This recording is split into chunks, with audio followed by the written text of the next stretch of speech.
So she is a global superstar. She's queen of the power ballad, and she's rumoured to have ridiculous diva-like demands. But what is Mariah Carey really like?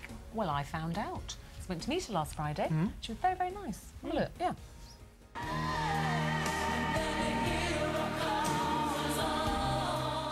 Last Saturday, Mariah Carey showed she truly has the X Factor as she joined the finalists singing live. And just 24 hours earlier, I caught up with her. Mariah, welcome to London. It's lovely to see you. Thank you, Ruth. We talked about her hits, her husband and her hero. And if that's not enough, she answered questions from...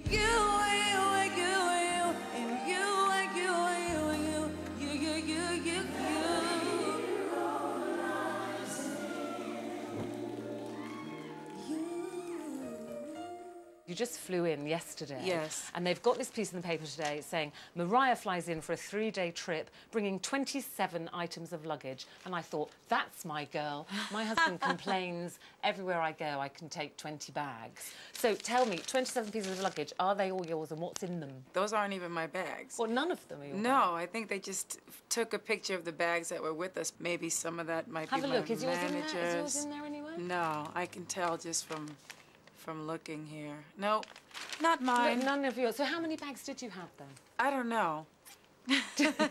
I do take a lot of stuff with me, and fortunately have people to help me with the packing because I'm not good at packing. Aren't you? I'm good at selecting, but not packing. Most of us, we're going somewhere. It doesn't really matter if we've kind of forgotten the wrong pair of shoes or something's squeezed. For Mariah Carey, that matters. Well, the thing is, it's like, it matters, and then people want to criticize you if it looks wrong, but if they think you're being a diva, then you're wrong for being a diva, so that's not my luggage. But I think women particularly, you know, all the girls around the office when we were looking at that, all going, well, of course she needs 27 bags. I mean, you're here in London, then you're flying on to Monaco for music awards. You gotta have luggage. It is what it is. But then you've got to have shoes. And when I was doing the show, I mentioned that I was coming out to interview you and said to the viewers, you know, anything you want to ask Mariah, then email me. Well, it went absolutely crazy. So Anya, she's like me, she wants to know how many pairs of shoes do you own? You know, it'll sound very over the top, but I don't know how many shoes I own. And sometimes I end up with one pair of shoes that I love, and then I get photographed in them, and it's like I can't keep wearing them. And now those were my favorite boots. They're by Marni, and hopefully they'll make them in some other colors so I can wear them more because they're really comfortable. So packing may not be Mariah's thing, but she certainly packed the hits into her career, having sold over 200 million records worldwide.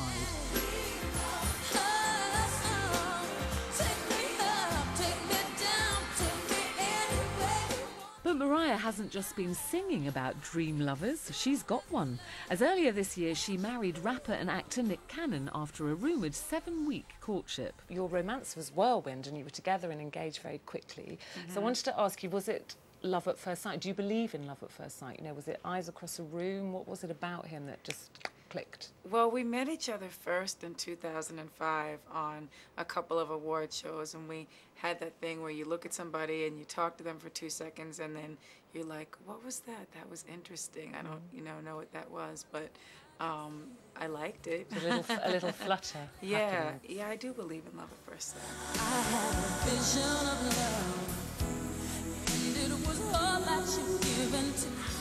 More on Nick tomorrow, but one thing's for sure, Mariah will have no shortage of love songs to serenade her new husband with. You've got your new album. This is Mariah The Ballads, which of course you're world famous for your amazing ballads, and you're performing on X Factor. Yes. The X Factor finalists. They've all got together and done a version of your amazing ballad Hero, which is shot straight to #1 for Help the Heroes charity. How do you feel about that? It just makes me really proud to be able to see it yet again, do something that's helping others, and to see that the kids were inspired to do their own rendition of the song, and I think they did a really great job. So when you feel like all is wrong.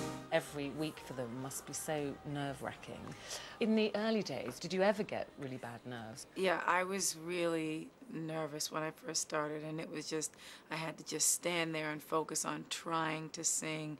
And, you know, it's really tough because I came from the a studio background rather than like a ta-da performance person. So, you know, I look at a show like American Idol or X Factor, and it's like these kids get a training camp to be able to be performers as well, which I didn't get. I had to learn in front of the world, kind of. Could you ever imagine having entered a show like that? Could you imagine standing in front of, you know, Simon Cowell? To be critiqued by someone who really does know what they're talking about is a tough thing. I commend them for having the courage to be critiqued in front of the world. So I'm just grateful that I went about what I had to do the way I went about it, like writing songs, making demos, doing all that stuff, because I consider myself a songwriter first and foremost. With so many incredible hits, many of you asked, Vicky in Surrey and Stacey and Sarah, they say, out of all your songs, is there one that you relate to most?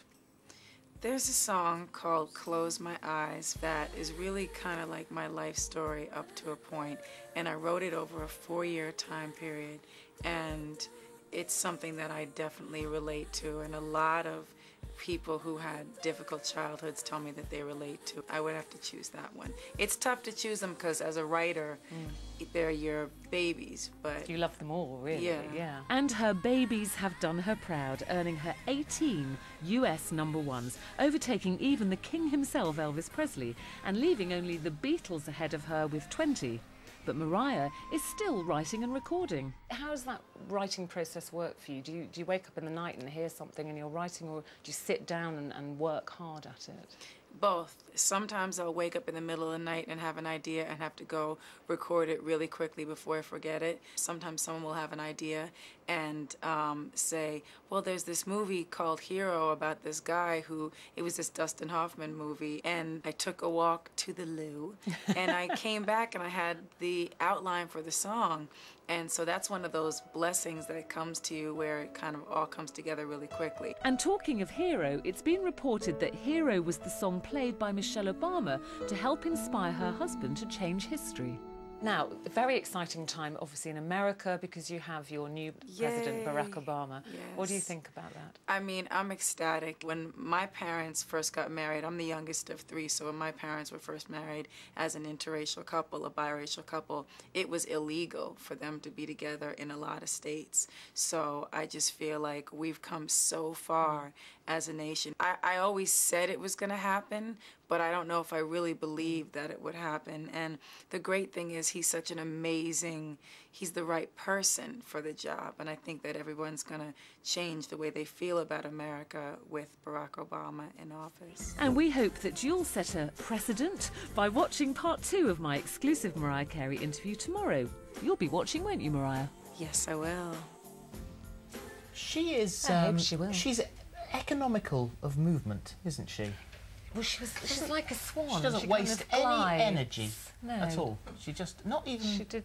Nothing. She just kind of I glides may about. choose to blink. She seemed very nice, though. She was very, very... Wait Got till you very see... excited with Barack Obama, didn't she? When she went, I thought she's lost control, because she went, yay. Wait till you see The Ring. Really? Wait till you see The Ring, girls. You want to see a rock? Tune in tomorrow. And also, she nearly didn't get your sense of humour. No, she didn't. But she kind of did eventually. Did you say to her? she showed me The Ring, and I went, "Oh, it's a bit small. Were you disappointed?" And there was a pause, but then she realised I was joking. Just my little joke. Good. Huge. Great, you got a big interview. That's very good. More from Mariah tomorrow, and we're going to compare working with our husbands. That was interesting. Don't do it.